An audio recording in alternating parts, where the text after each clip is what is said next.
Welcome to the SVG-TV news for Thursday, April 15th. I'm Khalil Keita with the details. In our lead story tonight, health authorities here are concerned about a possible outbreak of COVID-19 in shelters.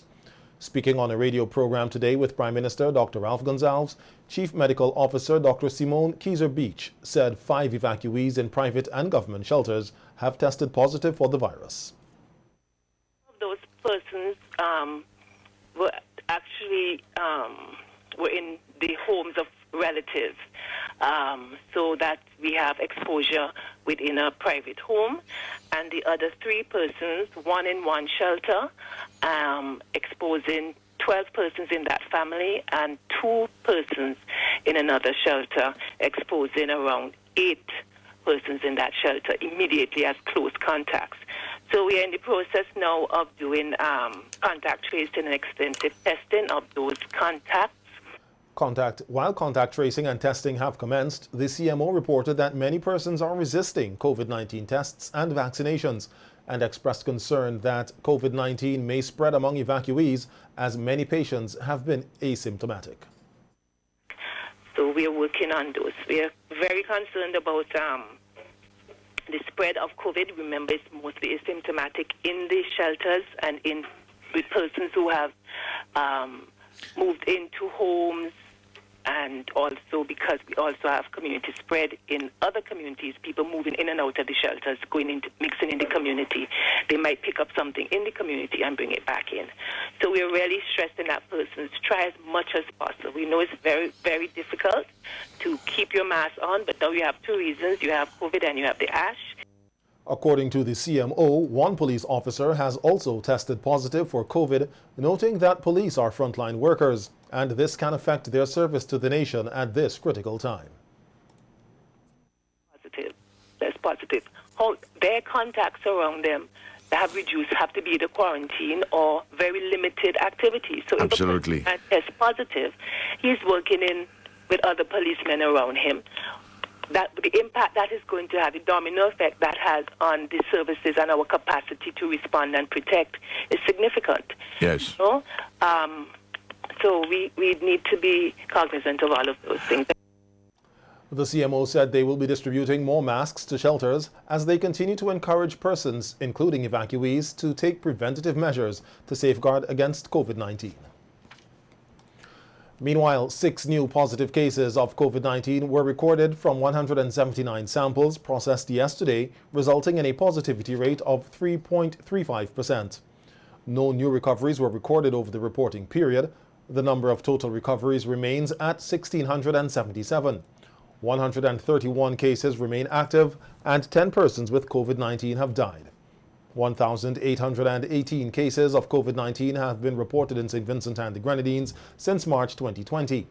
The public is urged to continue to use masks, sanitize, physically distance, and get vaccinated to reduce the spread of COVID-19 in St. Vincent and the Grenadines. Despite the predominantly happy faces our news team encountered at some shelters today, many evacuees are experiencing their fair share of emotional and mental distress as they grapple with being out of their comfort zones just 1 week after the volcano explosively erupted. Speaking with our news team, 2 shelter managers shared that while the days are mostly enjoyable, the evacuees are experiencing mental strain.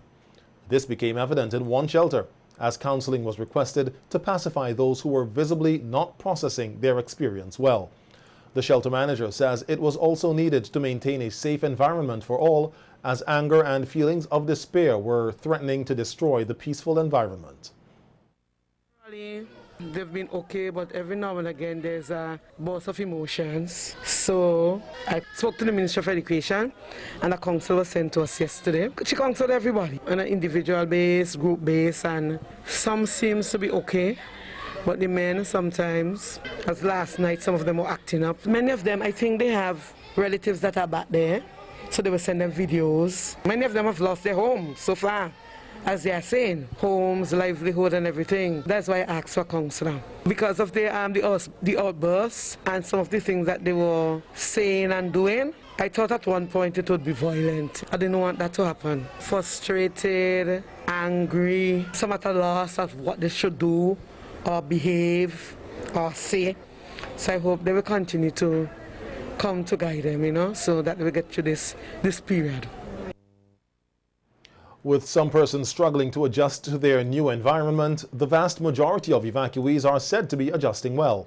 Many of these persons fled their homes with little or no material possessions and have had to rely on the government services through the National Emergency Management Organization, NEMO, and generous donors to meet their daily needs.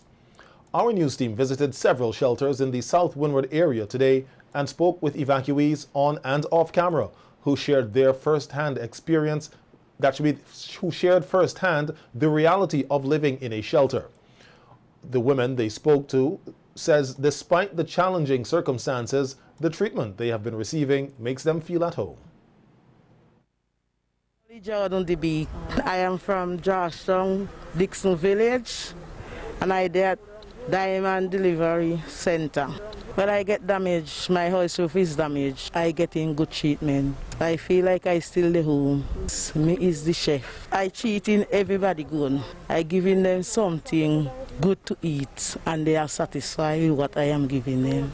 That make me happy. My name is Glendy Graves from Oria. I'm at the Stubbs Primary School shelter. Well, our house is still standing, but when I heard the river and stuff like that, everything mashed up. There's a guy who here, they say that his house flat, everything. Here, oh my God, it's like I'm home. I'm not gonna lie. They're giving us good treatment. The teachers and who work in security, police, everybody is very friendly to us.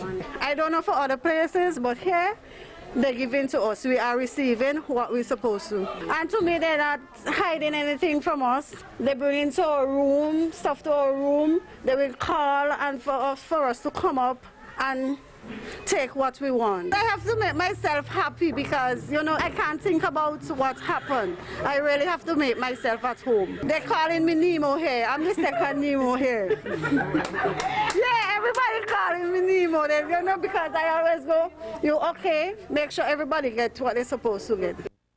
Shelter managers, along with their staff, NEMO, generous donors, and various grassroots organizations are doing their utmost to ensure while evacuees are facing a devastating loss of property and livelihood, they still have something to smile about. And some evacuees from Oya today shared their experiences with SVG-TV News on escaping the wrath of La Soufrière 2 days after it erupted last Friday. The Oya residents, including an elderly man, were rescued by the Coast Guard on Sunday and are now at a government shelter in Lomans. The men are grateful to the Coast Guard for returning to get them out of the red zone, noting that it was a near-death experience staying behind. Come on Saturday evening, very late. I have to run too much, so I decide to run. The Coast Guard come first.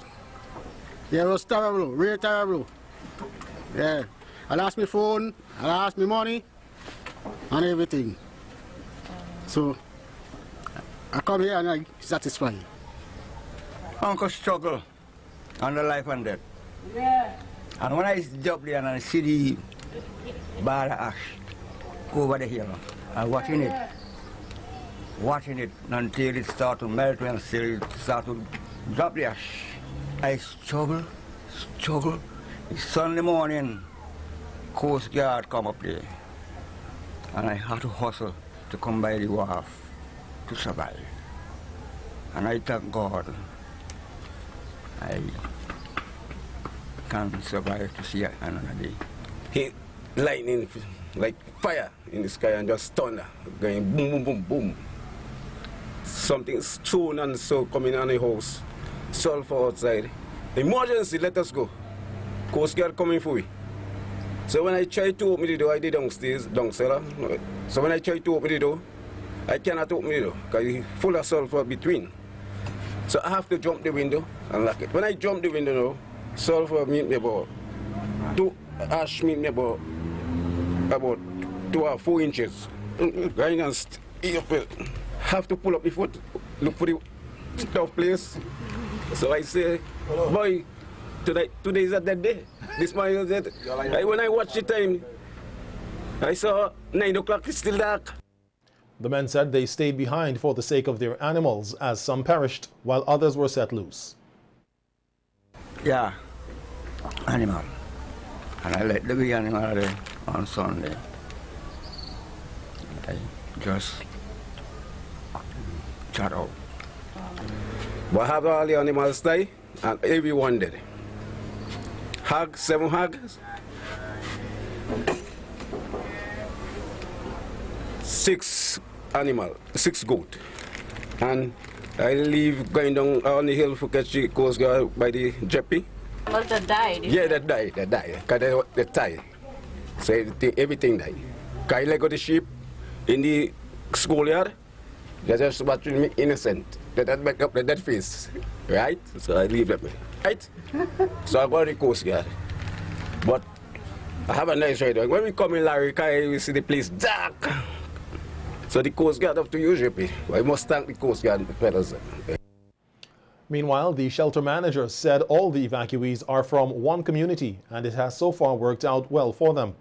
He said they have tried to turn the shelter into a home for families. Last night we had 73 persons, which included 40 males and 33 females. Okay, so they are settling in quite well. In that, well, last night received some more mattresses and from Nemo. Okay, they are coming forward now. Okay, so we are very thankful for that. Okay, they're in fairly high spirits. Okay, fairly high spirits, and there's a lot of camaraderie in the center. Okay, so we look forward to their continued good behavior and so on. At last count, 89 shelters with 4,136 occupants are now activated, with some 3,275 persons being housed in private shelters. The La Soufrière volcano continues to erupt explosively, with the seismic activity following the established pattern, with bands of tremors between 13 and 15 hours apart, separated by swarms of small to long periods of earthquakes. The latest band of tremors was recorded at about 2:30 a.m. this morning. Lead monitoring scientist Professor Richard Robertson said the volcano's current pattern of explosions appears to be episodic, with increasing intervals and less energy. Explosion, but it didn't push the ash and the material up in the air very much, and then it went into a period of venting of mainly ash, not very strong venting in a sort of pulsatory way. And the ash plume, the cloud didn't actually get to, we estimate, more than about 4,000 feet.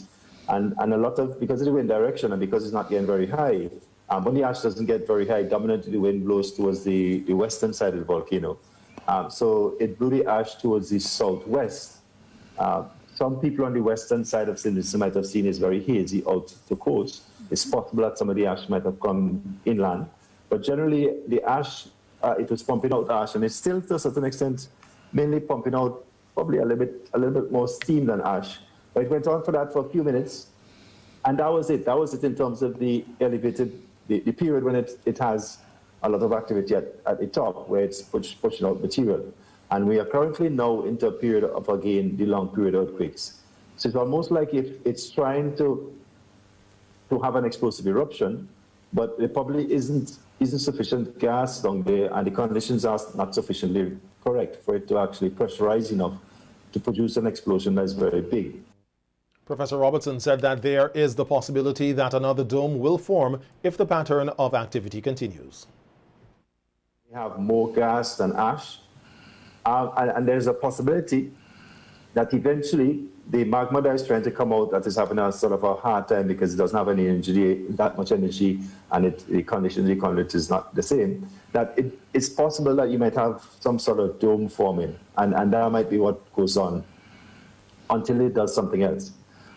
So that's the pattern now. Now, that doesn't mean, even if it stops now in the sense that it starts going to boom, so it starts being explosive, I don't think that means that it's finished what's doing.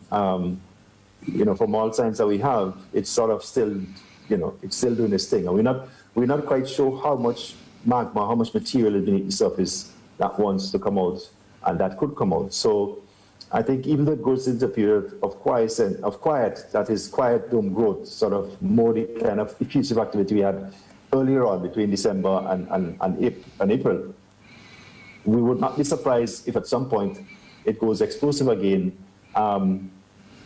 We think currently that it's more likely that the explosions would be sort of closer to the kind of size of the ones that we had later on in this period, not as intense as when it started. You know, the intense period when it was putting out a lot of ash. Pyroclastic and mud flows are still observed coming from La Soufrière. However, Professor Robertson said he and his team will be visiting the western side of the volcano to conduct further investigations. We get the assistance of the Coast Guard, and we're going to do two things. One, we're going to try to get an estimate of how much gas is coming out of the volcano, which means that we're going to carry an instrument, a special instrument that uses the interference that the volcanic plume has with sunlight to measure how much sulfur dioxide is coming out of the volcano. We tried to do that a couple of days ago, but the way in which the plume, how the instrument works is that you start from outside where you think the volcanic plume is. You go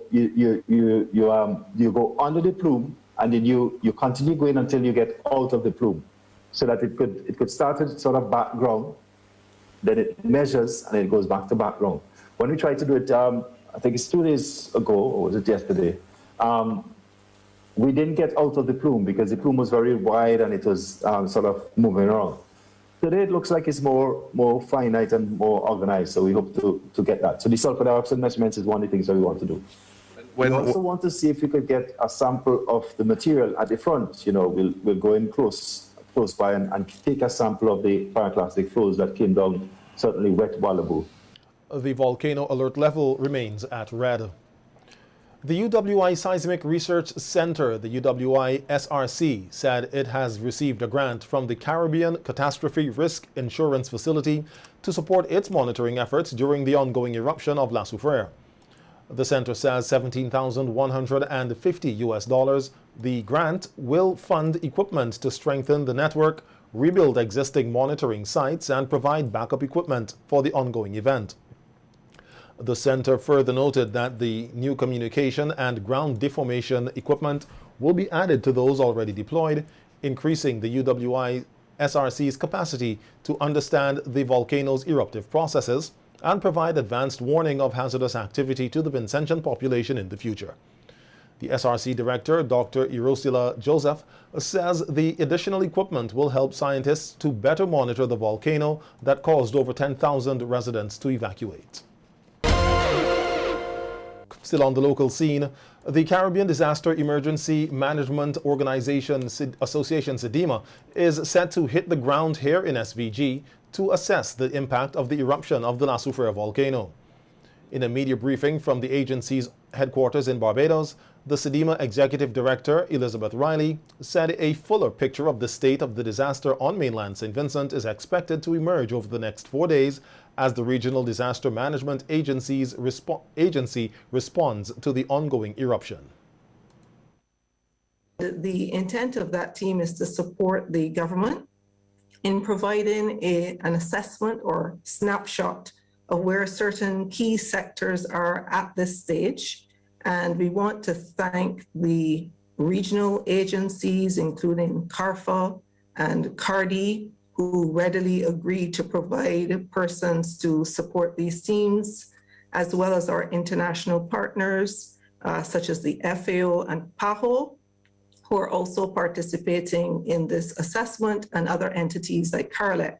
Of course, this team is being led by the SEDEMA Coordinating Unit, and within 4 days, we anticipate having a fairly consolidated picture with respect to the state of affairs and also to get a deeper understanding of the needs as they're evolving.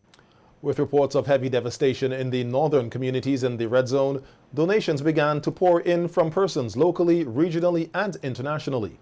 Grassroots organizations are making quite the impact with support from generous donors. Karen DeFreitas of the Just Us League movement, Najma McKenzie, operator and owner of eHub St. Vincent, and volunteer Nyasha Mofford spoke on what they have been doing to assist the evacuees. So a lot of people have been messaging, asking how to send money directly. They rather give to people, grassroots organizations like us. I think the response, both internationally and local, has been really well, because there are people calling us to come and pick up a crib. We have baby clothes, we have food, and all we've been doing is basically distributing any resource that we can get and fulfilling the needs of shelters. But our team has just been honored. Our donations are going pretty well. Persons really appreciate the package, so that's just what we're doing. So far it's going good. Persons in the diaspora, UK, USA, Canada, someone even in Nigeria, different places, because they're able to actually process their payments online on our website. So everything it's going well so far. The best part is just that we're able to get this stuff and have it delivered to persons. Everything that we have currently and what I've had over the past 2-3 days would have been from Vincentians. We haven't received anything from the diaspora yet, but the response from them was honestly amazing. We have the New York, Trinidad, St. Lucia, Florida, Antigua, Barbados. There might be a container coming from the New York side, and we're also working alongside some more persons who are coordinating their own relief efforts to bring in the items also for us to assist with the distribution. The government of Grenada will provide $1 million in support to the government and people of SVG to help deal with the impact of the explosive eruptions of La Soufrière. Prime Minister Dr. Keith Mitchell confirmed that his cabinet colleagues unanimously supported the proposal to help SVG despite the fiscal challenges facing the Spice Isle. Grenada initially pledged to accept hundreds of Vincentian evacuees if they opted for relocation and has been making arrangements to do so, in collaboration with the St. George's University. However, according to the OECS Communication Unit at an emergency meeting of the authority this week, Prime Minister Dr. Ralph Gonsalves advised his colleagues of a general reluctance among Vincentians to relocate to their countries. The OECS Communication Unit said it is against this backdrop that countries have now started looking at alternative measures to provide support for the government and people of SVG. Dr. Mitchell said though they are still struggling with the economic fallout of the pandemic, Grenada has to extend a helping hand to SVG. The Prime Minister said government's cash donation will be in addition to all other emergency humanitarian relief that is being coordinated by the Grenada National Disaster Management Agency, NADMA. The first shipment of supplies from Grenada, which includes water, arrived last Sunday. Meanwhile, the government of Grenada said preparations continue to be made to host Vincentian evacuees in the event that persons decide to take advantage of the opportunity. Evacuees are, however, reminded that all arrangements are to be made at the government level and existing COVID-19 protocols will be strictly enforced. And the Royal Grenada Police Force is joining the efforts to provide relief to SVG. We hear more in this report. The Royal Grenada Police Force, as part of the Regional Security System's member states, has pledged to send additional aid in the form of 10 police officers to help with the situation in St. Vincent. The announcement was made by the Commissioner of Police, Edwin Martin, during the RGPF's press briefing on Wednesday. We all continue to monitor the evolving situation in St. Vincent. The RGPF, as a member of the RSS member states, is working with RSS to ensure that appropriate support and response is given.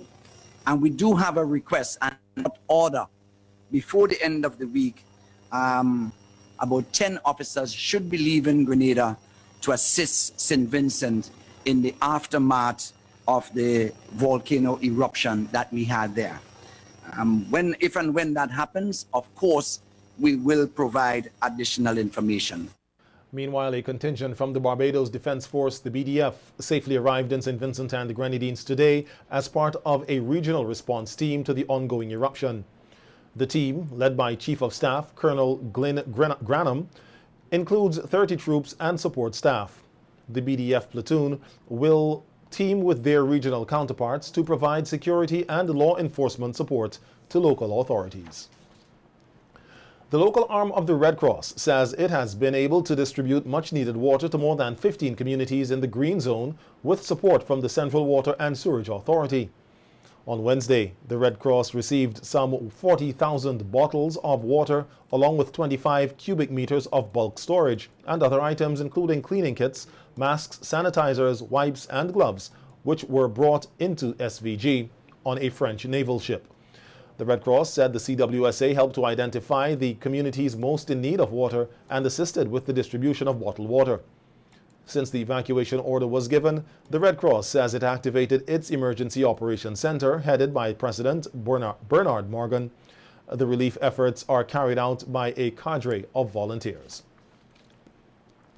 Meanwhile, the RSVG police force has expressed concern with a number of disturbing videos circulating on social media depicting persons stealing bottled water from trucks tasked with the delivery to several communities. The police vehemently registers its displeasure with this criminal behavior and said while persons are distressed at this time and are in need of water and other food supplies, it must be done in an orderly manner. The police force said it's taking a zero-tolerance policy to this sort of behavior and all other acts of that should be all kinds of unlawful acts. It is appealing to persons to be responsible and desist immediately from such action or face prosecution. Speaking on the issue on radio today, Prime Minister Dr. Ralph Gonsalves said the incident could have been avoided had there been proper communication on the movement of water. Because the morning when it was reported to me that this water came, I spoke to the people at the Port Authority and said, put the water on a boat and take it to Otley Hall and let Nemo store it and put it in the side and put it with the name for this NGO. That is why the water which came in from Trinidad, I don't want to